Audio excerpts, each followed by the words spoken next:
autor de 3 grandes libros muy exitosos, entre ellos el bestseller de New York Times y del Wall Street Journal, Why Nations Fail, ¿por qué fracasan los países? Él es profesor de la Universidad de Chicago y antes fue profesor en la Universidad de Harvard. Por favor, recibamos con un fuerte aplauso al doctor James Robinson.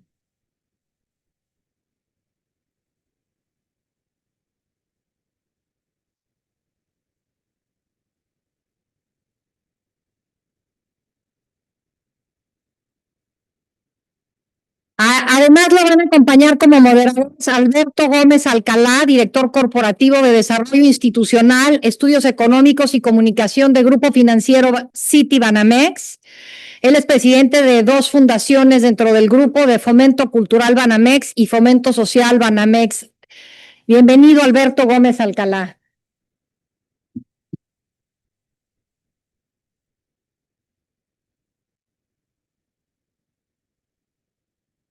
Bienvenido también Jorge Arce Gama, director general de HSBC México desde febrero del 2020 y en diciembre del 2021 fue nombrado también presidente del Consejo de Administración. El pasado diciembre fue nombrado director general para HSBC Latinoamérica, Brasil, Chile y Uruguay y también fue vicepresidente de la ADM. Bienvenidos y adelante.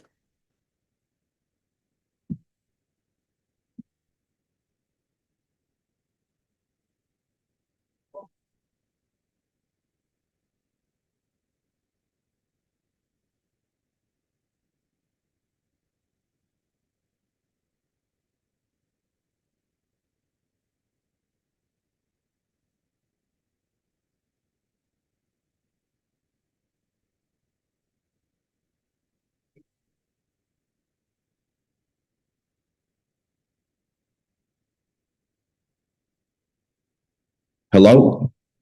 Well, good afternoon to everybody. And what we're going to do now is to hear from Professor Robinson, a very interesting presentation that he prepared for the audience today. And after that, both of us, Jorge and myself, are going to start a dialogue with Professor Robinson. So, Professor Robinson, the floor is yours, and thank you for coming and joining us. Thank you. My pleasure. Yes. I'm a little. I'm hoping there's a. Yes. Okay. All right. There's a clock. All right. Thank you very much. Thank you very much. I'm delighted to be here. And thanks very much to the Association of Mexican Banks for inviting me to give this lecture today. So, I want to talk about the theme of why nations fail, and what I'm going to do is talk about the sort of general arguments in the work that Professor Acemoglu and I have done over the years, and then I'll apply that to thinking about Mexico a little bit, and then I'll finish by talking about the kind of world we're in today, and maybe give you a perspective or my perspective on what's happening in the United States at the moment, and then we can continue that in discussion. Okay, so the image that people like or people find striking in our book Why Nations Fail is this photograph that struck me many years ago. I was visiting Nogales in Arizona, which is on the right-hand side of the fence. I was mostly visiting Nogales, Arizona, because I was a big jazz fan. And if you know anything about jazz, you may know that the very famous composer and bass player Charlie Mingus was born in Sonora, Arizona. So I was on a homage to the birthplace of Charlie Mingus. And in town, then I just noticed this sort of amazing thing, which was Nogales, one city, basically, but there's a fence down the middle of it. And on the right is the United States, and on the left is Sonora, is Mexico. And as an economist, I was just driving to Los Angeles to take up my first job in the United States at the University of Southern California. This was just really striking. How could you have such differences in two places right next to each other. First of all, if you looked at how economists thought about differences in economic development in the world, economists would start talking about geography. There's no difference in the geography between these two places. They'd start talking about culture, differences in culture. There's no differences in culture between these two places. In fact, Sonora, Arizona is just as Latin as Nogales, Arizona is just as Latin as Mexico is. Everybody's speaking Spanish. The music is Mexican. The food is Mexican. Everything is Mexican. Okay? But if you look at economic outcomes, if you look at differences in living standards, differences in income, differences in health, differences in security and safety, you find enormous differences north and south of the fence. Pretty small compared to the differences between the United States and Mexico. Of course, Arizona is not the richest part of the United States, and Sonora is one of the most prosperous parts of Mexico. So you're not comparing, Massachusetts and Chiapas. So the differences are small, but they're still stark. And a lot of my work, you could say, this was, 1995. I was there, it's 30 years ago. Professor Asimoglu and I were already working. I called him up and I said, man, I was just in Nogales and this place is so interesting. Okay. What explains those differences? And what our work has sort of tried to show is that, that's the differences in prosperity, the differences in opportunities, the differences in incentives and outcomes north and south of the fence are due to the way those societies are organized. So we use a word for that, which is the institutions. So the institutions of the United States differ and have differed historically from the institutions of Mexico. And by that we mean just the rules that create incentives, that incentivize some sorts of behavior, that constrain some sorts of behavior, that push people in one direction or another. And I'd like to illustrate that not with a place, but with a person, which is Bill Gates. So as we were doing this research, Bill Gates was the richest person in the world. So how did Bill Gates make his money? It's a fascinating story. He was an undergraduate at Harvard. He dropped out. He started Microsoft. He became an entrepreneur. He became an innovator. Okay. Why did he become an innovator? Because that's where the institutions pushed him. That's what created incentives. If you want to become wealthy, you want to become successful, you start a business, you raise capital, you get people to believe in you. Okay. You protect your intellectual property rights. I'm coming to that. Okay. So you innovate. But what's interesting about that is that creates wealth. It created wealth for Bill Gates, but it also created an enormous amount of wealth for society. Of course, Bill Gates sucked talent, sucked resources into the computer industry. So economists have known since the work of Robert Solow in the 1950s that this is what drives economic growth. This is what drives prosperity, innovation. Look at the world today. We're in the middle of an IT revolution, which in some sense was started by people like Gates and Steve Jobs, by that kind of group of innovators. Okay. But what's Bill Gates doing in this particular photograph? Okay. Well, actually, he's appearing before antitrust authorities in Washington, D.C. He's got his hand up because he's swearing to tell the truth, the whole truth, and nothing but the truth. Okay. So what's he doing here? Well, he was found guilty. Microsoft was found guilty in 1998 of violating the Sherman Antitrust Act. So, of course, the institutions channeled Bill Gates' talent and his energy in a particular direction, but that didn't go unchallenged. Bill Gates didn't like competition. He didn't want competition. He wanted to be a monopolist. I think it's a natural human foible or weakness. Academics, we'd like to be intellectual monopolists. We need competition too. You have to have competition with ideas, good ideas, bad ideas.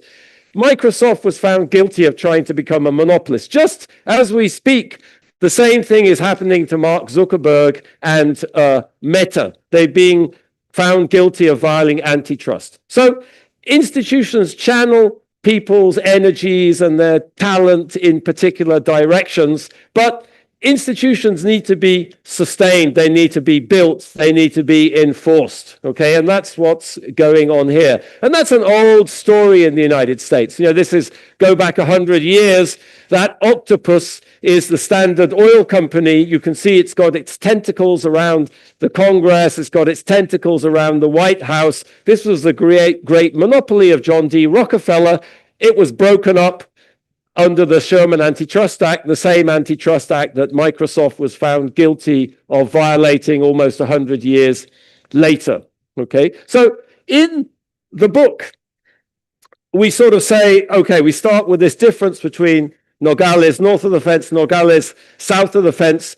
We could talk about specific institutions. We could talk about financial institutions, access to finance. We could talk about legal institutions. We could talk about property rights. But what we do in the book is we sort of say, okay, here's a terminology for thinking about these differences between Mexico and the United States. And we say the United States flourished because it has inclusive institutions, and Mexico has flourished to a much smaller extent because it doesn't have inclusive institutions. It has something else, which I'm going to call extractive institutions. Okay, so what do I mean by that? Well, to keep the theme on innovation, here's a light bulb. This is Thomas Edison's patent for the light bulb, taken out in 1880. Okay, who was Edison? Thomas Edison was a brilliant man. He had the world record patents. What is a patent? A patent protects your intellectual property right. The patent is an institution that creates incentives. By protecting your intellectual property rights, it creates incentives for you to innovate. When you innovate, you come up with an idea. And when you have an idea, that's something which is very easy for other people to borrow, to use. So innovators find it very difficult to benefit from all of the wealth that they create. So a patent is meant to sort of align the incentives of society with individual incentives. It protects individual property rights. I think there's a huge amount of evidence that patents, the invention of the patent law, has been very important for stimulating innovations. I checked this morning, Bill Gates has 395 patents in his name. Edison had over 1,000.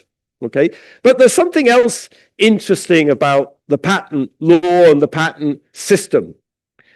It was so important that it was written into the US Constitution. In 1790, the first patent board met, and Thomas Jefferson, you know, the man who wrote the Declaration of Independence, Thomas Jefferson sat on the patent board and decided whose innovations warranted protection. Okay, that's how important people thought it was. One of the most powerful politicians in the United States sat on the patent board.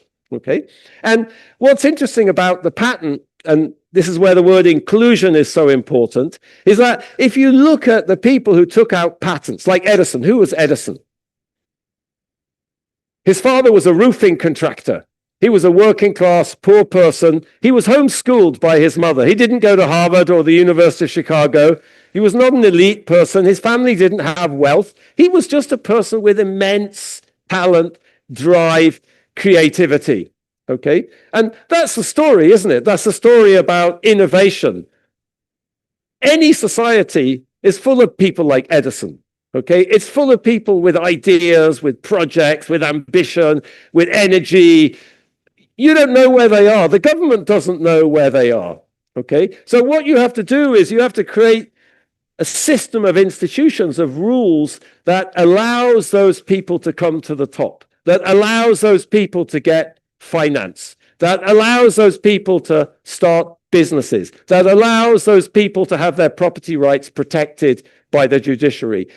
Tap into all that latent talent in society. That's what creates economic success. That's what creates innovation. That's what Bill Gates did. And that's what the United States has been so good at doing for the past 230 years. Okay? So the word inclusion really is about including, right? Because that's where the talent is. Okay, so we just to sort of sum up our general theory, we sort of say, okay, the big difference here is inclusive economic institutions, extractive economic institutions in Mexico, meaning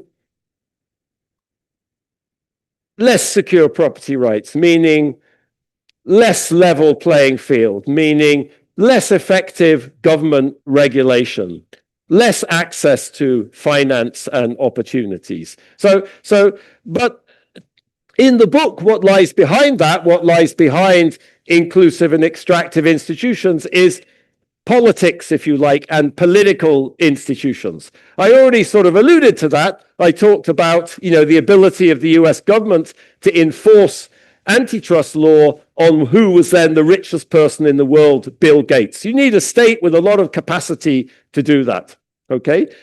But you also need that state to work in the interest of society, okay? And I think what you see when you look at history is that how do you get the state, how do you get the government to work in the collective interest rather than in the interest of some narrow clique or elite?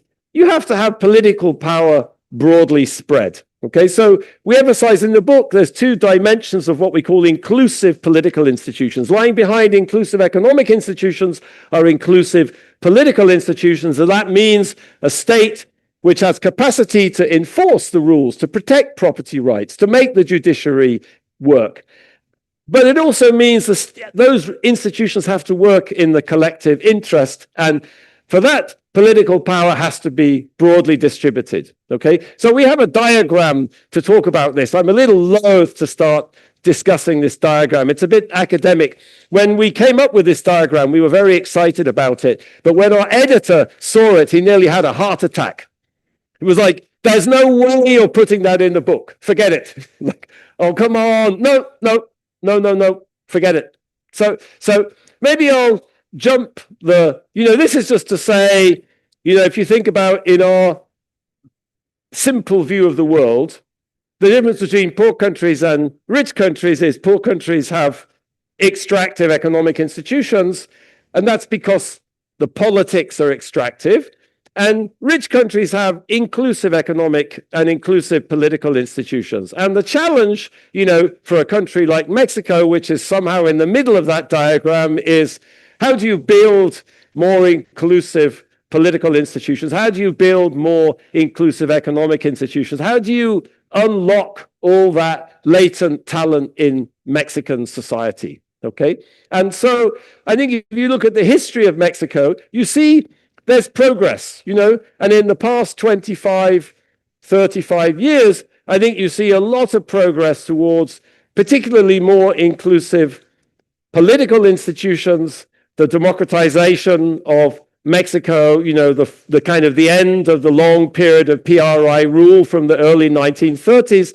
This is a graph which shows, the red line is a measure of democracy, and you can see that in the 1990s and early 2000s, when President Fox comes to power, there's a big improvement in democracy, in what I would call, the broadening the distribution of political power in Mexico, moving towards more political inclusion, okay? And that, at least in the 1990s, corresponds with improvements in institutions in other dimensions. So the top line, for example, is a measure of the rule of law. So at that time, there's also a big improvement in the rule of law. But what you see on this figure is that despite this political transition, despite the advent of democracy in Mexico, which is part of what it means to be politically inclusive, the other part of being politically inclusive has struggled in Mexico, in that the post-2000 Mexico has found it very difficult to build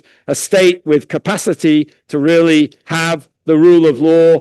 The two bottom lines are data from the World Bank on regulatory quality and also on the control of corruption. And both the rule of law, the control of corruption, and regulatory quality, as ranked by the World Bank, have all deteriorated in Mexico over the last 10, 20 years. So I think, on the one hand, there's enormous improvement in political inclusion, but there's still the challenge of building state institutions that can really function in a way to transform the economy in this country.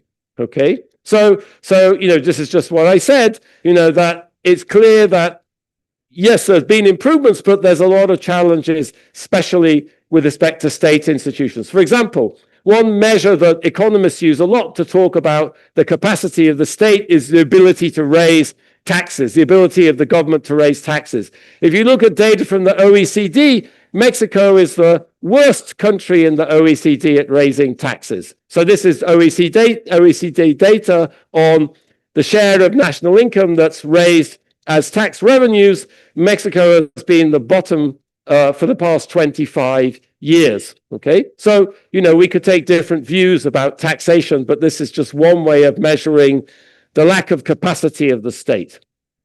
Okay, so I think we're at a conference by the private sector. I'm talking about the public sector, but I think my example with Bill Gates and antitrust is meant to illustrate we need, you need the public sector needs you. It's an interplay between the two things, okay? You need inclusive institutions. The government is there to help keep institutions inclusive, okay? So I would say, weak public institutions in this country spills over into weak private institutions. The private sector needs the rule of law. It needs good regulation. It needs public services in order to thrive, okay? And problems with state institutions will spill over into the private sector. So for example, if you look at, this data is about 10 years old. I couldn't find an update on this data. Just looking at problems of financial inclusion, So that's a key part. I said early on, if you think about Edison sold his first patent to raise capital to develop his business. This was the 19th century, so it was much harder to raise capital.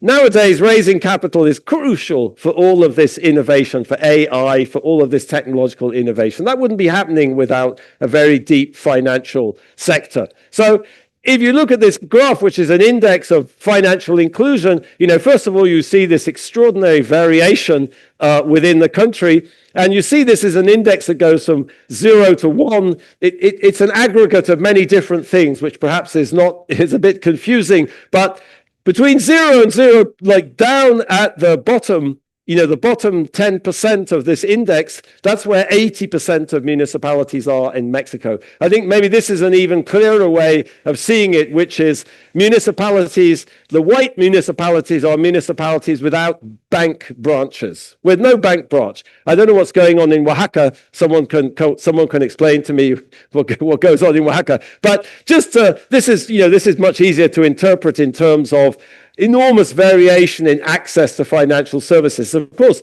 this is something that technological innovation, that digital banking, mobile banking is going to have a big impact on this differential access to financial services. And this is 10 years ago. So maybe there's progress on this. But just to say, if I thought about financial inclusion as being a key part of economic inclusion, that's a problem here. Why is that the way it is? Well, because lots of parts of Mexico are isolated, they're insecure. The government doesn't do what it should do in order to integrate those parts of Mexico into the society. And that makes it very difficult for the private sector to operate in those places. Okay. Informality is incredibly high. Okay. About over half the labor force in Mexico is in the informal sector, low productivity, stymied opportunities. Okay. So what about the good news? The good news, if you think about this as, problem with state institutions, problem with political institutions, is, the data about Mexicans' attitudes towards the public sector is really remarkable. So this is data from the OECD. You can see the OECD average on the left.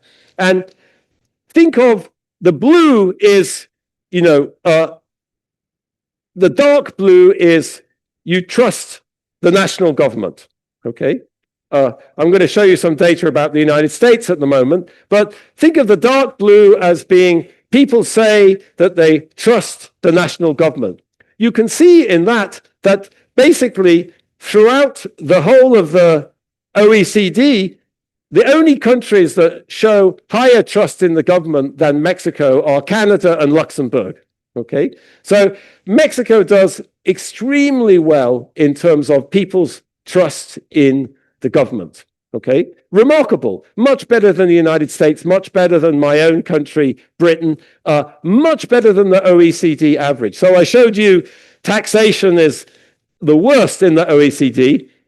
Trust in the government is almost the highest in the OECD. And it's not just trust in the government. So in this survey of information, one thing which is fascinating is Mexicans' attitudes towards the government. So let me show you a couple of things. The orange is the OECD average. The blue is Mexico. Okay. And the first thing you can see here is actually Mexico does much better than the OECD on average again. In what dimension? Public services are improved after complaints. Mexicans say Mexico does better than the OECD average. Okay. Opportunity to voice opinions on local matters. Mexico does better. Public sector adopts innovation to improve services. Mexico does better. Information on administrative procedures is easy to find. Mexico does better. Okay. So just to say there's challenges in some dimensions. There's successes in other dimensions. And I'm flagging this because I think, what I'm going to end by saying is, yes, Mexico has challenges and it needs to build institutions. But what this shows is that there's a lot of scope for building those institutions. There's a lot of trust in the government if they can develop a real agenda of institution building, if they can understand what institutions need to be built and what it would take to make Mexico really flourish economically. Okay, so there's really something to work with. And that's not true in the United States. I was going to say, I don't know how long should I talk for now? Okay, there's no clock. And when there's no clock, that's very dangerous. Once I gave a talk at the Chinese Academy of Social Sciences in Beijing. And the communication was very poor before I got there. So I went up to this gentleman, and I asked him, how long should I talk for? And he said, not more than 4 hours. So, okay. So far from God, so close to the United States. Okay. So here's a contrast to the data I just showed you. This is an opinion poll from last year by the Pew Trust, who asked Americans the question, do you think that elected officials care about people like you? And 85% of Americans answer that elected officials do not care about me. Okay, so if you want to know why there's a problem with democracy in the United States at the moment, I would start with this figure. Okay, 85% of people say that elected officials don't care about them. That is a huge problem. Now, you might ask, how can that be? I mean, how could that possibly be true? And I always like this example from, my hometown of Chicago nowadays, which is the 4th Congressional District. So that dark red area there is the 4th Congressional District. That's where people vote for one representative. So why on earth does it look like that?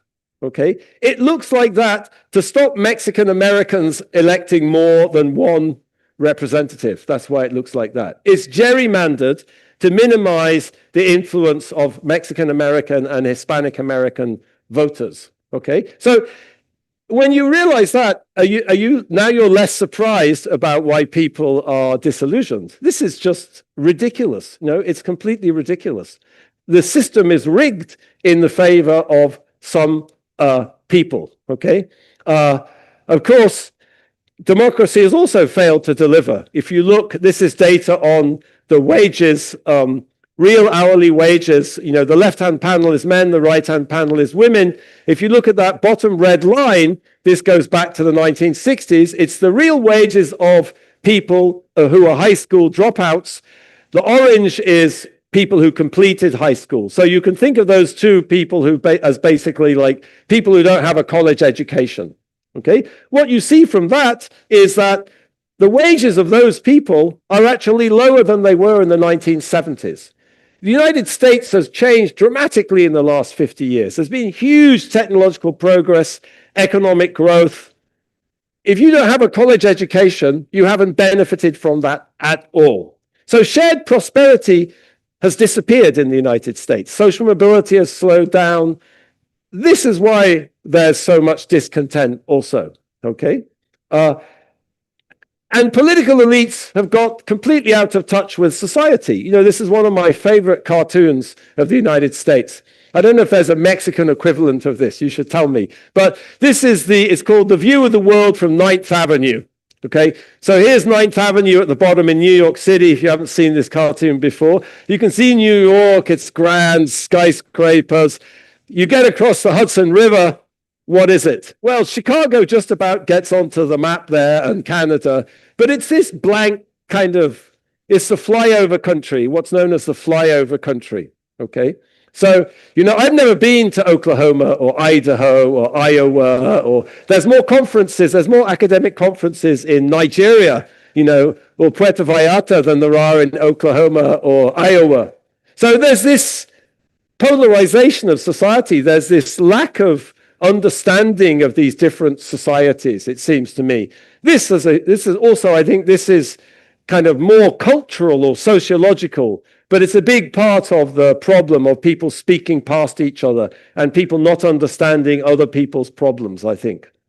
This is, you know, where my mother grew up in the north of England. You know, we have our own, you know, flyover zone in England. This is a place called South Bank. If you want to see a really depressed, economically depressed part of Britain, I recommend South Bank on Teesside, up by the River Tees. It's up there in the northeast of England. You probably won't understand a word anyone says, you know, and 66% of people voted for Brexit, you know, in South Bank. And you can see there's not much shared prosperity in that part of England either, you know, so we have our own flyover country.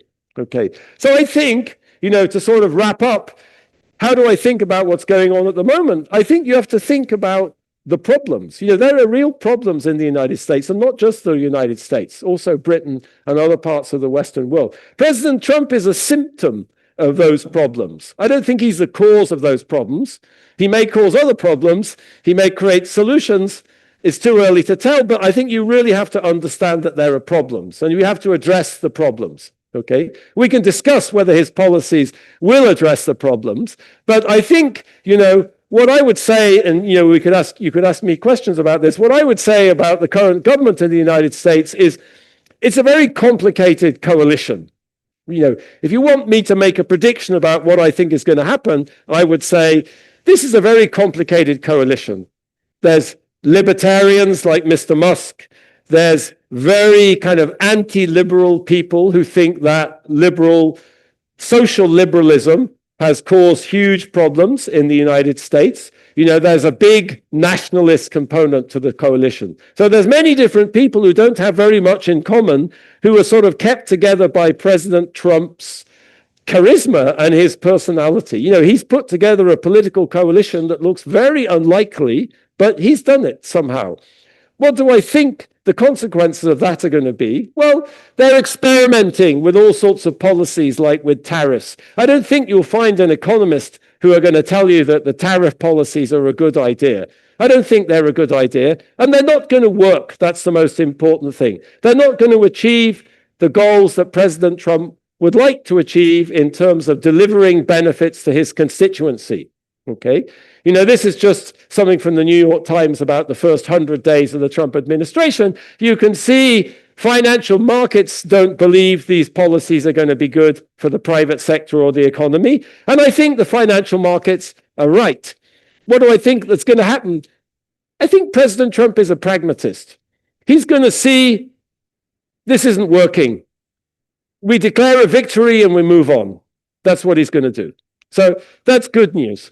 Okay, what else does President Trump care about? He cares a lot about his popularity. His popularity is falling too. Okay, so that's a big factor to change the policies. Okay, and it's not just popularity or the stock market. there's still institutionality in the United States. So this is just a figure, comparing different presidents of the extent to which they've been sued in federal courts in the first 100 days of office. So just to say, President Trump is not the only person who's been sued in the first 100 days of office. Actually, President Bush was sued. President Obama was sued many times. President Biden was sued. So it's just President Trump is off the chart here. You can see that. Okay, but this is the system working. These are the checks and balances working. Are they working fast enough? Probably not. Are they working perfectly? Probably not. But they're still working. They're still working. Okay. So I think, for me, the likely outcome is the system is going to stabilize. Okay. And that's going to be good for Mexico. You're the biggest trading partner with the United States. The United States needs Mexico. Mexico needs the United States. And I think the data I showed you I tried to communicate this idea that actually Mexico is in a great place in terms of building institutions. Okay. The question is which institutions, in which sequence, with what priority, and how to convince the government that there's one very big fact about world economic history. And that fact is there's never been rapid economic growth without a dynamic private sector. There's absolutely no exception to that rule. So the government needs the private sector. The private sector needs the government. I think there's all sorts of possibilities. Thank you.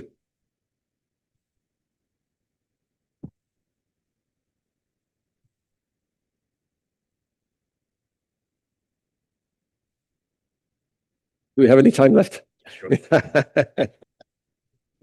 Okay. Well, let me start with the first one, and I think it's closely related to the last question you show us. And in your books you talk, and you were very, very graphic in the description now. You talk a lot about this narrow corridor. And if we really want to land in a practical process, all that conceptual framework that you develop, yeah. Can we talk about a core description of this narrow corridor? As, for example, in the 80s and 90s, we talk about the Washington Consensus, trying to summarize a whole agenda that every country which need to develop, need to follow, need to address. Can you describe which are really the core elements in inclusive institutions, in the institutions which are necessary to develop a country?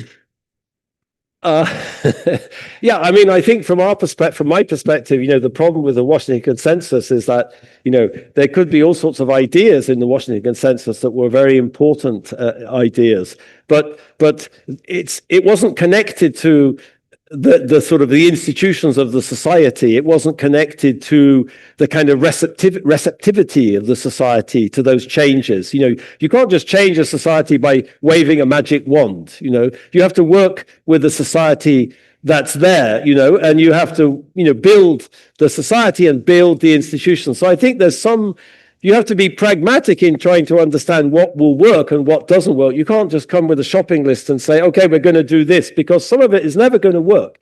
It depends on what the agenda is and what the country is. So I think, the idea of the narrow corridor is to sort of say, you want to build to inclusive institutions. So you have to build state institutions, but you have to build society also. You have to help society to become more powerful, to be able to engage collectively, to define kind of where they're going, and to define sort of the images of the country. And I think if you look historically at Mexico's done a pretty good job of that. Even back in the 1930s or 1940s, the PRI had this image. They tapped into Mexican culture. I always love this figure of like the Virgin of Guadalupe with the eagle of the Mexicas, like that sort of, there was this very strong kind of image of Mexico as a society and as a culture and as a sort of, and I think that's actually very important, that aspect of things, of giving people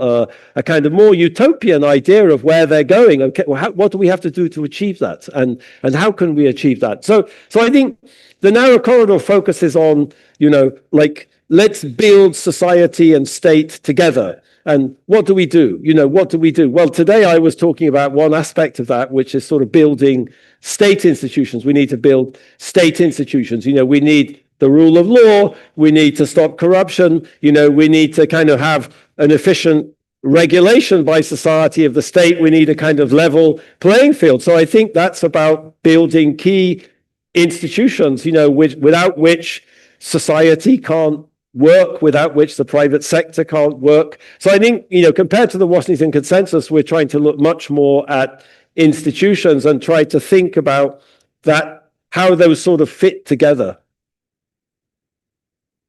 Doctor, how would you define, for example, the Chinese institutions, inclusiveness in China, or even other countries in the Middle East? Because we're assuming democratic institutions, inclusive institutions, how those countries have developed so quickly, given the fact that they might not have the same type of institutions or the aspirations that we have in the West? I think, my view on China is very simple. It's power tends to corrupt, and absolute power corrupts absolutely. I think, of course, China is so big, it's so impressive what's happened in China in the last 50 years. It's difficult not to be overwhelmed by that. But I think it's good to remember that the Soviet Union did more or less the same thing, for 50 years, from the late 1920s until the late 1970s. They put the first man in space. They were very successful in some dimensions of technology, nuclear technology, weapons technology. China, of course, is different in lots of ways. China took advantage of the world market and globalization in a way that the Soviet Union never did. But I think, the image I always liked also is just of Jack Ma. So Jack Ma, the business tycoon Jack Ma, again, a brilliant man, what happens to Jack Ma when he criticizes the government? He disappears. He disappeared. Like, the man disappeared. It's like Stalin. And I don't see how can you have a modern inclusive economy in a world where if you say anything wrong, you disappear.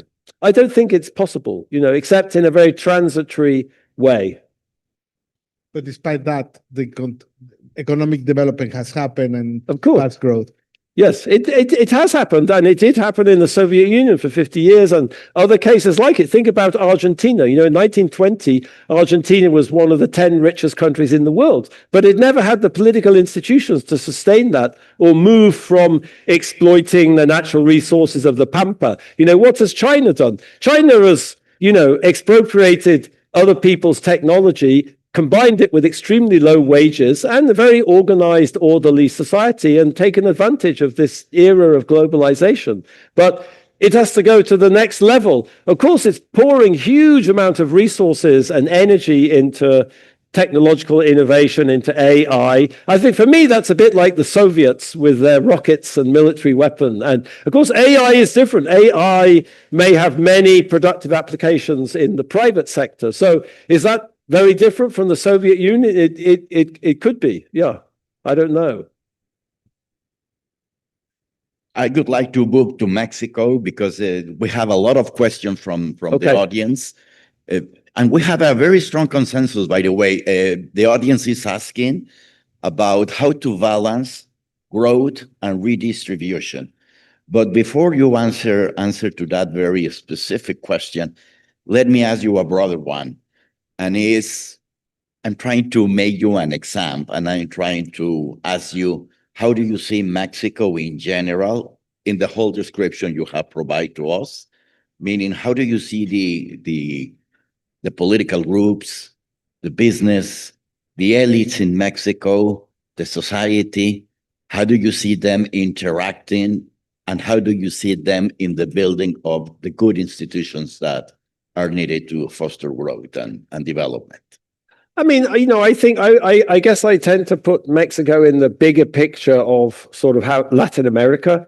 you know, and I think that what's been happening in Latin America in the last 20 or 30 years is there is a movement to a much more inclusive Latin America. And that's a good thing. You know, in Colombia, you know, you have the first black, you know, you have this black lady who's vice president. You know, you have a kind of enormous amount of social mobility. Think about Peru, you know, look at the people who are president of Peru nowadays, you know. You could never, if you look at it, you know, this is a hard word for like a white person to use, but, you know, now to be president of Peru, you have to be cholo, okay? And that's about social mobility. That's about inclusion. And that's a good thing. You know, if you look at all the richest business elites in Peru today, half of them are cholo. They're not white Italians, you know, and that's a good thing. And I see that everywhere in Latin America. But the tricky thing is, how do you manage that politically? That transition creates new demands, it creates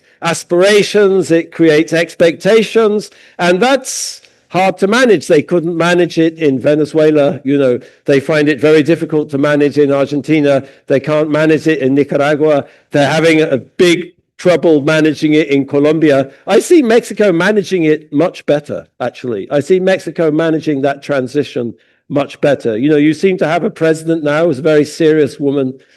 She's prepared. You know, President Lopez Obrador, okay, you know, he was more personalized, but he's obviously a very authentic, serious person. You know, he didn't live in the presidential palace. He didn't travel outside Mexico.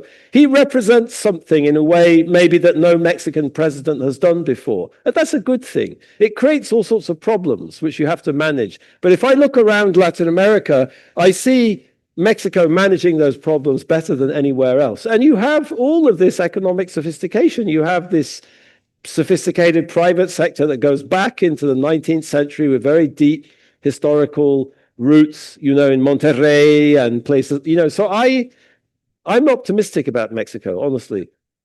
And any advice about this trade-off in terms of policy, growth versus redistribution policies and the like, how to balance them? I think, you know, there's no simple solution to that. You know, I think that's just a matter of, you know, understanding that, you know, the fact of the matter is, you know, if you look at experiences of economic history, of economic development, what generates really big improvements in living standards is economic growth, is investment, is entrepreneurship. You know, redistribution is great, and, you know, redistribution can be important in dealing with extreme poverty, but you're not going to raise the living standards of Mexicans through redistribution. You know, there's not enough there. You have to raise GDP, and I think that is crucial to understand. Yeah. If you had to choose one inclusive institution that we must not get wrong, which one would that be? Well, I think there's a system, so it doesn't quite work like that. Like, that wouldn't be my sort of theoretical way of thinking about it. You know, there's a system in place. So I would say, you know, if you look at that data I spent before I came here, I spent quite a time looking at different sources of data. I would say, you know, and if you read my Nobel lecture, for example, in my Nobel lecture, the first thing I start talking about is the rule of law and the connection between the rule of law and economic development. I think that seems to be something on a lot of people's minds in Mexico at the moment, and that seems to be very, very basic as an inclusive institution. Yeah. So it seems to me that there's no kind of universal recipe to just to follow that agenda, and then you are in the narrow corridor, and then you are in a path of progress. You have to be kind of very pragmatic to incorporate all sorts of factors, historical, social, political, economical. I think there are principles, but how you apply or how you operationalize the principles in different contexts differs a lot. The politics is different, the societies are different, the cultures are different. So I don't have a Jeffrey Sachs type recipe, you know, because the world just isn't like that. That's the fact of the matter. When you look at that picture of the 4th congressional district, yeah, and you looked at the electoral college, and is the United States can maintain this exclusion of certain groups to continue to grow and maintain this exceptionalism? The view I painted is sort of optimistic, but even in the optimistic scenario, there are these sorts of problems. I think when you look at the United States historically, they've been able to deal with some of those problems. If you go back to the 1960s, for example, rural areas were enormously overrepresented compared to cities. And there was a famous Supreme Court case, Baker versus Carr, that eliminated the overrepresentation of rural areas. What we need to do is eliminate gerrymandering, also. And that takes people, it takes time. You have to identify, you have to build a coalition around that. You have to kind of really get people focusing on that issue. It's happened before. But at the moment, that's something which I find really outrageous personally. And even if my best case scenario pans out, we'll still have problems like that to deal with. And also seems to me that in order to coordinate the efforts in the society, you need a narrative, you need a speech, and the elites need to somehow converge in the same purpose. How are your views on how to oil the process and converge the society to the good scenarios? I think that's right. I think I gave this example of the PRI. I think actually Mexico is a very interesting example of creating that narrative. And that wasn't just the economy or the government. It was art. It was murals. It was all sorts of things. It was music. It was, like that. There was a cultural project that I think was very important in the success of Mexico. Mexico, any country is amazingly heterogeneous, and you have to find something to bring people together and find common ground and create some future. So I like utopias. Yeah. Think about United States. The United States is full of utopian ideas about this endless kind of optimism about the future and about your ability to control the future and be successful, and this sort of chosen country, and that's been very powerful, I think, historically in driving the country forward. Absolutely. And that's why these problems that I talked about create so much discontent, I think, because people's aspirations are so high. In other countries, they wouldn't create so much discontent, but that's part of the culture. So I think that's crucial. But I think, in the Mexican case, you've done it before, so you can do it again. We have 2 more minutes according to the time because he needs to take a flight. I know. So you want one last question?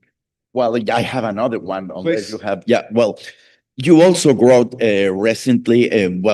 Just before this panel, we had a political bilateral panel between what to do in Mexico with the U.S. relation, and you wrote a piece about suggesting Mexico to take a proactive agenda to anticipate some ideas, and even to build new institutions.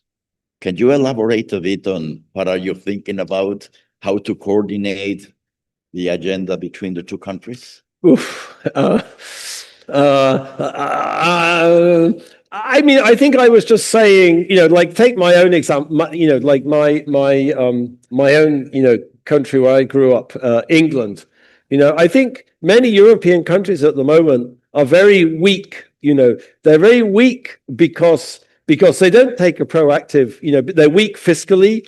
They've been engaging in unsustainable fiscal policy for decades.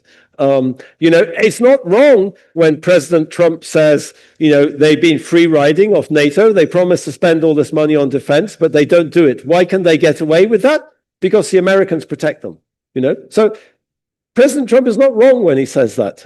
So like for me, the British, they're having a crisis at the moment because they're weak. They haven't prepared. They haven't prepared. They haven't been proactive in terms of thinking about what could go wrong.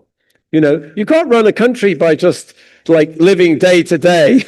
You have to think about where could we go in the future? Like, what different scenarios are there, and how do we prepare for that? Think, in business, I don't need to tell a business person that, that's how you operate. You can't operate it. You have to invest. You plan 20 years, 30 years down the road. You build, you invest, you develop people, you develop networks, you develop client bases. So I think the government has to do that. I think the government has to think, okay, maybe we have a new relationship with the United States. Maybe the old relationship is going to be rebooted. What could that new relationship look like? And how could we prepare for that? How could we prepare to engage with a different sort of government in the United States? I think, I tell PhD students this, a setback is always an opportunity. Like, something goes wrong. I could give you so many examples of, like, academics. I'm sure it's true in business also. Academics, who they face some terrible setback, rejection. They have to give up their entire world, all their research agendas. They can't, now what do? I do something else. And you know what? It turns out that's actually much more interesting, and I'm much better at that. But we just get stuck. We get stuck in the way we think. We get stuck in the, and so this is a moment where you sort of, you get to think laterally.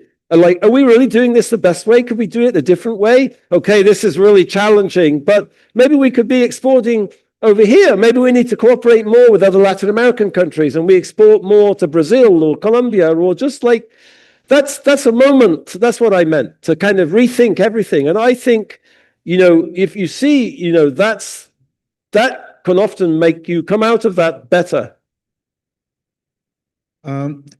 In that matrix at the beginning of your speech, you didn't sugarcoat anything for us on Mexico, where it's in that matrix. Have you seen any country moving towards inclusive institutions? Yes, of course, many.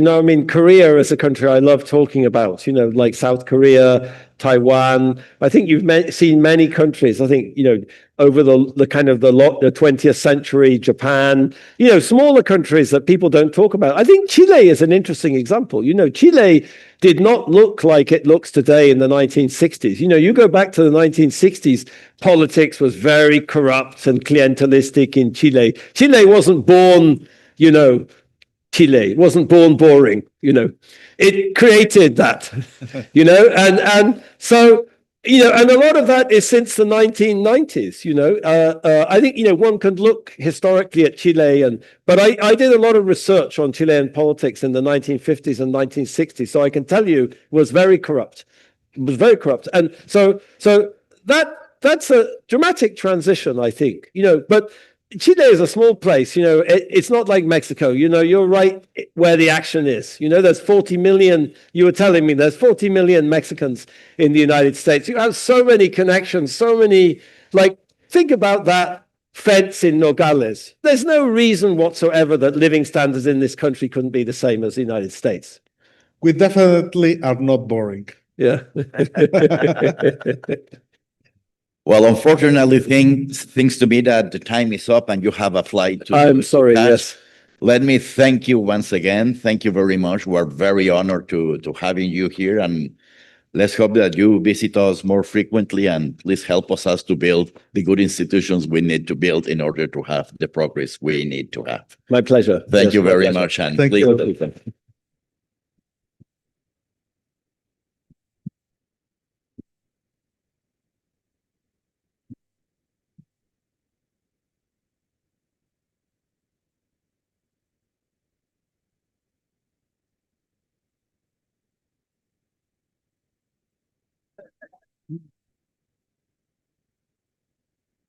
Muchas gracias, muy buena.